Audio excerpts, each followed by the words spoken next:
उद्या निवडणूक आयोगाकडून लोकसभेची निवडणूक जाहीर होणार आहे। मात्र अद्याप महायुतीचा जागा वाटपाचा फॉर्म्युला समोर आलेला नाही। पण भाजपने 20 जागांवर उमेदवार घोषित केले। आता उर्वरित 28 जागांचं वाटप कसं होऊ शकतं आणि अजूनही कुठे तिढा कायम आहे, पाहूया त्यावरचा हा रिपोर्ट।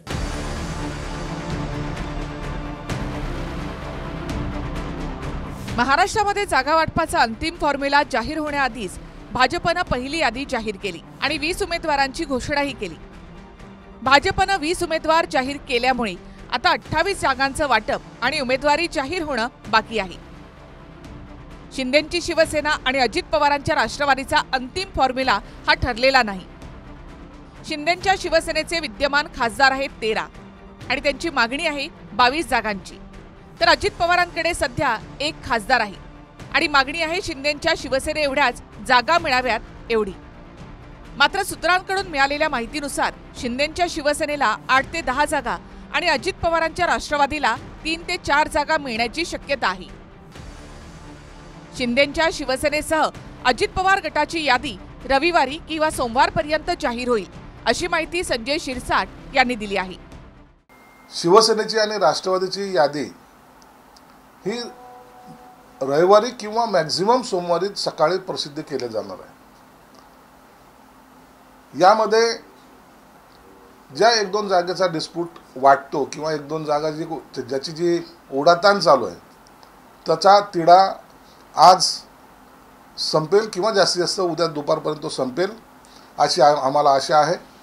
म्हणून रविवारपर्यंत ह्या सर्व उमेदवाराची यादी माननीय मुख्यमंत्री, माननीय उपमुख्यमंत्री दोन्ही हे जाहीर करतील अशी अपेक्षा आहे। स्वाभाविक आहे, महायुतीमध्ये भाजपचाच वाटा अधिक असेल आणि शिंदेंच्या शिवसेनेच्या काही जागा या भाजपच्या वाट्याला जातील। आता कोणकोणत्या जागांवर अद्याप तोडगा निघालेला नाही ते आपण पाहूया। गडचिरोली चिमूरची आणि भंडारा गोंदिया या दोन्ही जागांवर अजित पवार गटानं दावा सांगितलाय। दोन्ही ठिकाणी भाजपचे खासदार आहेत। गडचिरोली चिमूरमधून अशोक नेते भाजपचे खासदार आहेत, तर भंडारा गोंदियातून सुनील मेंढे हे खासदार आहेत। भंडारा गोंदियामधून अजित पवार गटाचे प्रफुल्ल पटेल इथून इच्छुक आहेत।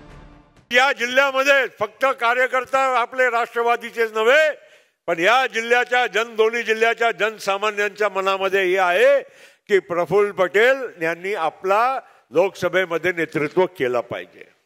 की आम्ही अजून काही निर्णय अजून फायनल झालेला नाही आहे, अजून निर्णय अजून उद्या परवा 2 दिवसामध्ये होणार आहे।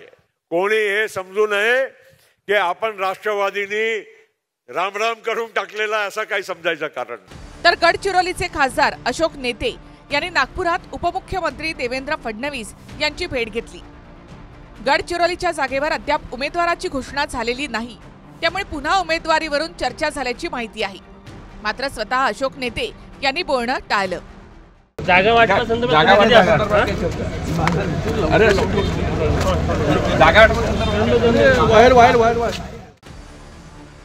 अशोक नेते यांच्या पाठोपाठ काँग्रेसचे उमरेडचे आमदार राजू पारवे यांनी सुद्धा फडणवीसांची भेट घेतली।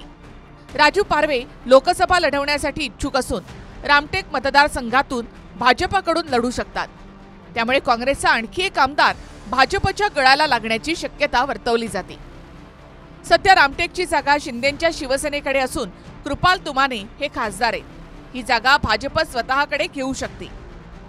मतदारसंघामधल्या कामासाठी फडणवीसांना भेटलो असून राजकीय अर्थ नको अशी प्रतिक्रिया यानंतर राजू पारवे यांनी दिली। मुंबईबद्दल बोलायचं झालं तर भाजपच्या पहिल्या यादीत उत्तर मुंबईतून पियुष गोयल आणि उत्तर पूर्व मुंबईतून मिहिर कोटेचा यांना उमेदवारी देण्यात आली आणि 3 जागांचा पेच अद्यापही कायम आहे। दक्षिण मुंबई, उत्तर पश्चिम मुंबई, उत्तर मध्य मुंबई लोकसभा मतदारसंघाचा यामध्ये समावेश आहे। दक्षिण मुंबईमध्ये सध्या ठाकरे गटाचे अरविंद सावंत खासदार असून शिंदेंची शिवसेना आणि भाजप दोघांनीही इथे दावा केलाय। मात्र भाजपनं ही जागा आपल्याकडे घेण्याचे प्रयत्न केले असून मनसेसोबत याच जागेवर चर्चा सुरू असल्याचं कळतं। मनसे भाजपसोबत आल्यास दक्षिण मुंबईतून मनसेचे बाळा नांदगावकर उमेदवार असू शकतात। उत्तर पश्चिम मुंबईमध्ये शिंदेंच्या शिवसेनेचे गजानन कीर्तीकर हे खासदार असून इथे देखील भाजपचा दावा आहे। काँग्रेसच्या संजय निरुपम यांना पक्षात घेऊन भाजप तिकीट देण्याची शक्यता आहे. राहुल गांधींची मुंबईमध्ये न्याय यात्रा येत असून त्याच दिवशी काँग्रेसला धक्का देण्याचा प्लॅन भाजपचा असल्याचं कळतं. उत्तर मध्य मुंबईतून भाजपच्या पूनम महाजन असून त्यांच्या जागी भाजप आशिष शेलार यांना तिकीट देण्याची शक्यता आहे. तर शिंदेंच्या शिवसेनेला मुंबईमध्ये एक जागा मिळण्याची शक्यता आहे आणि ती जागा आहे दक्षिण मध्य मुंबई. इथून राहुल शेवाळे खासदार असून पुन्हा त्यांनाच तिकीट मिळू शकतं. इथे नाशिकच्या जागेवरून सुद्धा घमासा नाही. नाशिकमध्ये हेमंत गोडसेंची उमेदवारी श्रीकांत शिंदे यांनी जाहीर केली. यावरून भाजपनं श्रीकांत शिंदेंना ऑथॉरिटी नाही असं म्हटलं. आता दादांचे मंत्री भुजबळ यांनी सुद्धा श्रीकांत शिंदेंना अधिकार नसल्याचं सांगून अजित पवार गटाचाही दावा असल्याचं म्हटलं.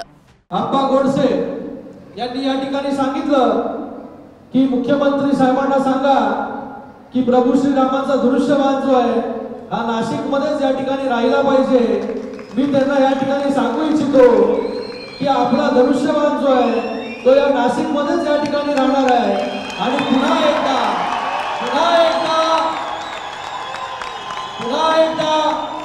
आपल्या सगळ्यांना हेमंत अप्पा गोडसे यांना तिसऱ्यांदा लोकसभेमध्ये पूर्ण बहुमताने हे आपल्याला त्या ठिकाणी पाठवायचं आहे. भाजपकडून विरोध होणं स्वाभाविक आहे ना, पण श्रीकांत शिंदेंना तो अधिकारच नाही ना तो जाहीर करण्याचा. ते अशा रीतीने कसं काय ते जाहीर करू शकतात? थोडीशी शिस्त जी आहे युतीमध्ये सुद्धा पाळली पाहिजे ना सगळ्यांनी. जोपर्यंत निकाल होत नाही तोपर्यंत कसं काय करतात? काही तासातच निवडणूक आयोगाकडून लोकसभेची निवडणूक घोषित होणार आहे. त्यामुळे पुढच्या 2-3 दिवसात महायुतीच्या उर्वरित 28 जागांचं चित्र समोर असेल. Bureau report TV9 Marathi.